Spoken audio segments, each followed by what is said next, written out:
जोङो दिसपुरनिफ्राय बिटिसिखौ सामलायनो हानाय मोनसे खमबो इलेक्सन गेलेयालासिनोबो थानो हायोमोन राज्य सभायाव थांखांबाय जिहेतु मानगोनां प्रमद बर' सार एमसिएलए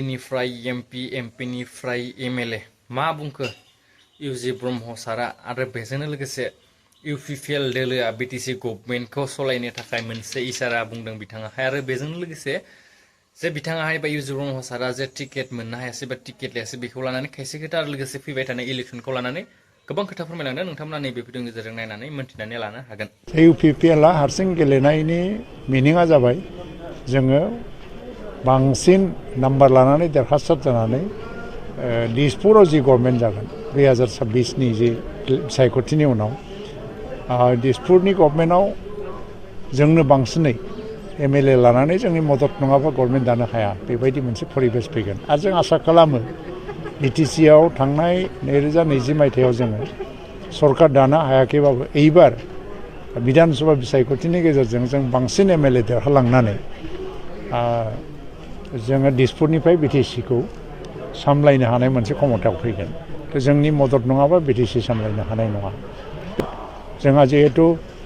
प्रमद बर'आ हानजानि आफादगिरि जानानै मोखाङाव थानानै सिगाङाव गसंनानै हानजाखौ दैदेननो ओंखारबोबाय इलेक्सन गेलेयालासिनोबो थानो हायोमोन राज्य सभायाव थांखांबाय जिहेतु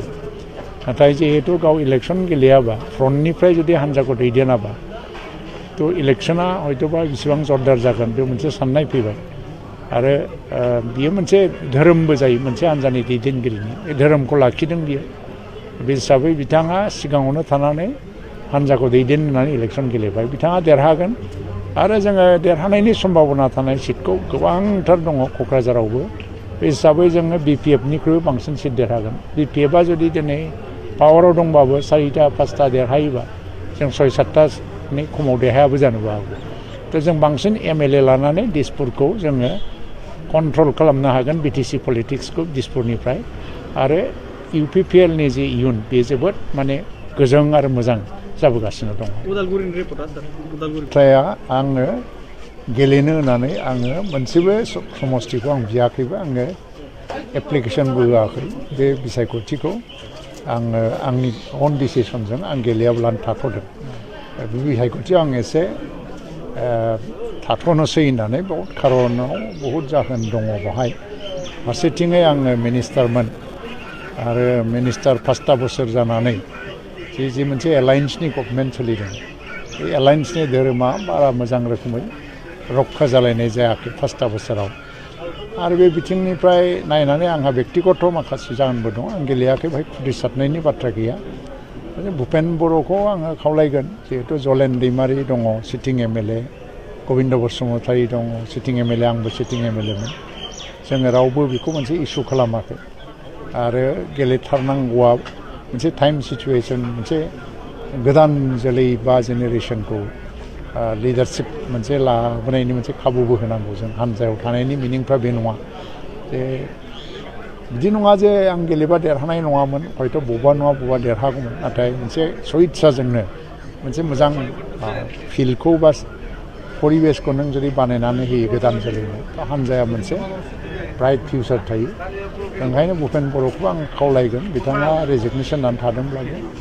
जयेन जाफिननानै खामानि मावफिननांगौ हानजानि थाखायनो आरो माखासे बाथ्राफोरखौ आं बुंनो थांला माखासेफ्रा खुद्रिनानै सोरबा इन्डिपेन्डेन्ट गेलेनो नागिरदों मोनसे हानजायाव बे स्वाभाबिकबाबो जागोन आरो आंनि बाथ्रायाथ'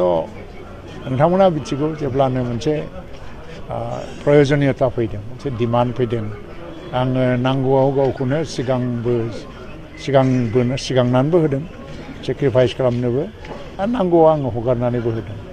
बेयो आंनि थाखाय इसु नङा जे समाव हानजाया बुङो नोङो सिगांनांगौ नोंनिनो लिडारशिपआव नोंनो फ्रन्टआव थानानै जुजिनांगौब्लासो जागोन आं जुजिबोदों आरो जे समाव हानजाया बुंदों नोङो एसे दावथ्रोदथ'दो होननानै बुंदों आं दावथ्रोदबोदों आरो बे आंनि इसु नङा पार्सनेल बेक्तिगत बाथ्राया आंनि थाखाय मालाबाबो गिदिर इसु नङा हानजायानो गिदिर बाथ्रा आरो देरहानाया गिदिरसिन बाथ्रा।